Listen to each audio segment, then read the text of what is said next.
साल 2024 में अपवर्क पर कौन सी स्ट्रैटेजीज को फॉलो करके आप एक अच्छी अर्निंग कर सकते हैं? किन किन टूल्स को यूज़ करते हुए या अपवर्क के फीचर को यूज़ करते हुए आप ज़्यादा से ज़्यादा प्रोजेक्ट विन कर सकते हैं? और मैं खुद कौन सी स्ट्रैटेजीज को ज़्यादा फॉलो करूँगा, ईच एंड एवरीथिंग डिटेल से हम डिस्कस करेंगे इस वीडियो में।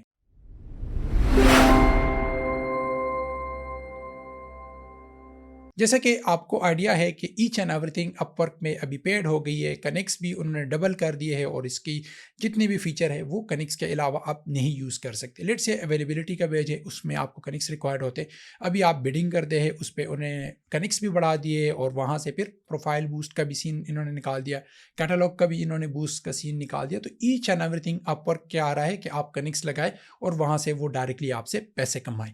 तो क्योंकि आपको आइडिया है कि ये सारी चीज़ें आपने परचेज करनी होती है, ऑलरेडी काफ़ी ज़्यादा चीज़ें एक्सपेंसिव है, तो आपने अपवर्क पे कैसे सस्टेन करना है, क्योंकि ये तो हमारे बस की बात नहीं है कि आप हर महीने $1000 के, 2000 के या $3000 के कनेक्ट्स परचेज करें। बड़ी एजेंसियाँ कर सकती है, लेकिन मिड लेवल के फ्रीलांसर या जिन्होंने अभी स्टार्ट किया होता है वो इन चीज़ों को नहीं परचेज कर सकते। तो उनके लिए ये सारी स्ट्रेटजीज़ है कि आपने क्या करना है, या मैं खुद 2024 में ये सारी जो स्ट्रेटजीज़ है वो यूज़ करूँगा। मेरी जो एलोकेशन होगी परसेंटेज वाइज वो कुछ इस तरह है, 20 to 30% जो मेरी एलोकेशन होगी बजट वाइज या अपनी एनर्जी और रिसोर्सेज वाइज वो मैं यूटिलाइज करूँगा अपवर्क के बिडिंग के थ्रू।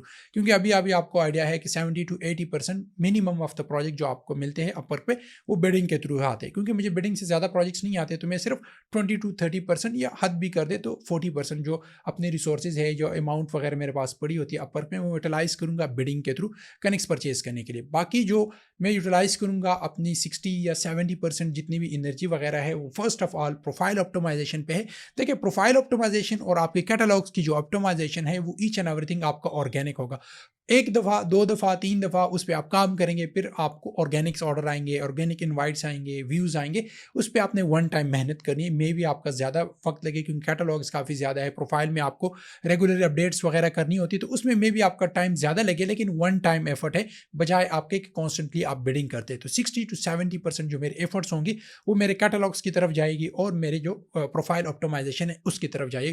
क्योंकि 2023 में मुझे मोस्टली जो प्रोजेक्ट्स मिले हैं वो कैटलॉग्स के थ्रू आए, या इनवाइट्स या डायरेक्टली लोगों ने जो हायर किए हुए उसके थ्रू आए हुए। इसके बाद फिर 10% जो हमारा मार्जिन रह जाता है वो फिर मैं टेस्ट आउट करूँगा। 2 to 3% जो मेरा होगा इन्वेस्टमेंट का जो रेशो होगा प्रोफाइल बूस्ट पे होगा, वो मैं आपको स्क्रीन पे भी दिखाऊंगा कि वो क्यों इतना ज़्यादा कम है। और फिर जो बाकी बूस्ट के फीचर है वो मैं कैटलॉग्स की तरफ लेके जाऊँगा, क्योंकि कैटलॉग को मैंने बूस्ट किया था और इससे एक ही प्रोजेक्ट मैंने विन किया है, तो उस पर मैं 5 to 8% जितनी मेरी यूटिलाइजेशन होगी वो उसके थ्रू होगी।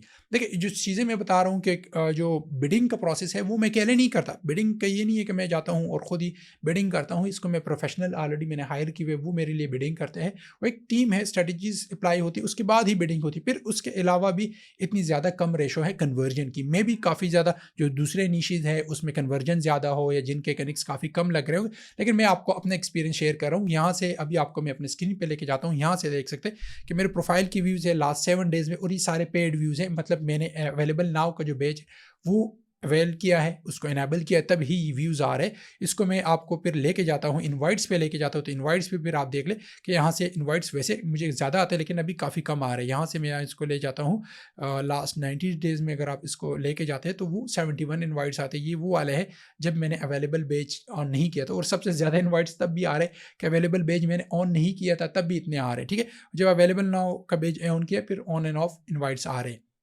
इस हिसाब से फिर हम प्रपोजल पे जाएंगे। प्रपोजल आप यहाँ से देख सकते हैं कि लास्ट 7 डेज़ में मैंने 11 सेंड किए हैं और मुझे सिर्फ 3 व्यूज़ आए वहाँ से, बाकी व्यूज़ वगैरह जो है वो वहाँ से नहीं आया, इंटरव्यू और वो सारी चीज़ें। फिर उसके बाद फिर आप देख सकते हैं इंप्रेशन एंड क्लिक्स पे, फिर आप देख सकते हैं कि मैंने कुछ को बूस्ट किया था। यहाँ से फिर आप देख सकते हैं कि 2 क्लिक्स इस दिन आए थे, 2 क्लिक्स इस दिन आए थे मेरे तकरीबन। अब अगर आप कम भी लगाते तो 500 to 600 कनेक्ट ज़ाया हो गए, लेकिन मैंने इनको कन्वर्ट नहीं किया। एक भी प्रोजेक्ट मैंने इनको कन्वर्ट नहीं किया। इनको मैंने तकरीबन 100 या 150 पर क्लिक्स पे अलाउ किया हुआ था, तो इतने ज़्यादा क्लिक्स आ गए, लेकिन उन्होंने मुझे हायर नहीं किया। लेकिन ये जो क्या आप कह सकते हैं कि वो ज़ाया चले गए मेरे कनेक्ट्स। और इस तरह फिर मैं आपको अगर प्रपोजल अपने दिखा दूँ लास्ट 90 डेज़ के फिर आप देख सकते हैं कि 3 प्रोजेक्ट हायर हुए, 27 ने इंटरव्यू किया, 80 व्यू है और 372 यहाँ पे मैंने प्रपोज़ल सेंड किए हैं। तो ये एलोकेशन आ गई आपको नज़र कि क्यों मैं इस तरह करूँगा। देखिए, जो भी आपने करना है, जिस तरह भी करना है, तो फिर आप देख लें कि वहाँ से आपको कितने रिटर्न आ रहे हैं। रिटर्न ऑन इन्वेस्टमेंट आपका कितना है, कितने आप कनेक्ट्स परचेज़ कर रहे हो, कितना आप अपना टाइम यूटिलाइज़ कर रहे हो और वहाँ से फिर कितनी आपको आउटपुट आ रही है। तो मैं मोस्टली जो टाइम अपना यूटिलाइज़ करूँगा वो प्रोफ़ाइल को ऑप्टिमाइज़ेशन पे यूटिलाइज़ करूँगा, उसके बाद फिर कैटलॉग्स की ऑप्टिमाइज़ेशन पे, क्योंकि ये ऑर्गेनिक है, मोस्टली वहाँ से फिर आपको ऑर्गेनिकली ही ऑर्डर्स आएँगे अगर आपका कैटलॉग वहाँ पे रैंक हुआ। और मुझे जो मोस्टली प्रोजेक्ट्स आते हैं वो कैटलॉग्स के थ्रू आते हैं। अगर वो कैटलॉग परचेज़ नहीं करते तो वो डायरेक्टली फिर मुझे इनवाइट कर लेते हैं, हायर कर लेते हैं। पहले हमारी बातचीत हो जाती है, मीटिंग वगैरह हो जाती है, लेकिन वो जो इनिशिएशन का जो फेज़ होता है वो कैटलॉग्स के थ्रू होता है और उसके बाद ही फिर दूसरा प्रोसेस होता है। तो आपको भी अगर मुश्किल आ रही है, आप कनेक्ट्स नहीं परचेज़ कर सकते या आपको प्रोजेक्ट विन या कन्वर्ट नहीं हो रहे आपके बिडिंग के थ्रू, तो मैं आपको यही रिकमेंड करूँगा कि आप अपना मोस्टली जो टाइम है वो कैटलॉग्स की तरफ यूटिलाइज़ करें, अपने प्रोफाइल की ऑप्टिमाइज़ेशन की तरफ यूटिलाइज़ करें। कैटलॉग्स और प्रोफाइल ऑप्टिमाइज़ेशन में मेरी कंप्लीट प्लेलिस्ट बनाई है, वो भी आप देख सकते हैं। अगर आप चाहते हैं कि 2024 पे मैं एक कंप्लीट प्लेलिस्ट फिर दोबारा बनाऊँ प्रोफाइल ऑप्टिमाइज़ेशन पे और कैटलॉग्स पे भी, तो वो हम इंशाल्लाह फिर से बनाएँगे, लेकिन वो अभी के लिए वो फिर आप दोबारा वाली जो आपने बनाई हुई है वो देख सकते हैं। इसके अलावा भी अपवर्क पे किसी तरह का कोई भी क्वेश्चन है तो कमेंट सेक्शन में पूछ सकते हैं, फेसबुक और लिंक्डइन पे भी पूछ सकते हैं। अपना और अपने प्यारों का बहुत ख्याल रखिएगा। मिलते हैं एक और वीडियो में। अल्लाह हाफ़िज़।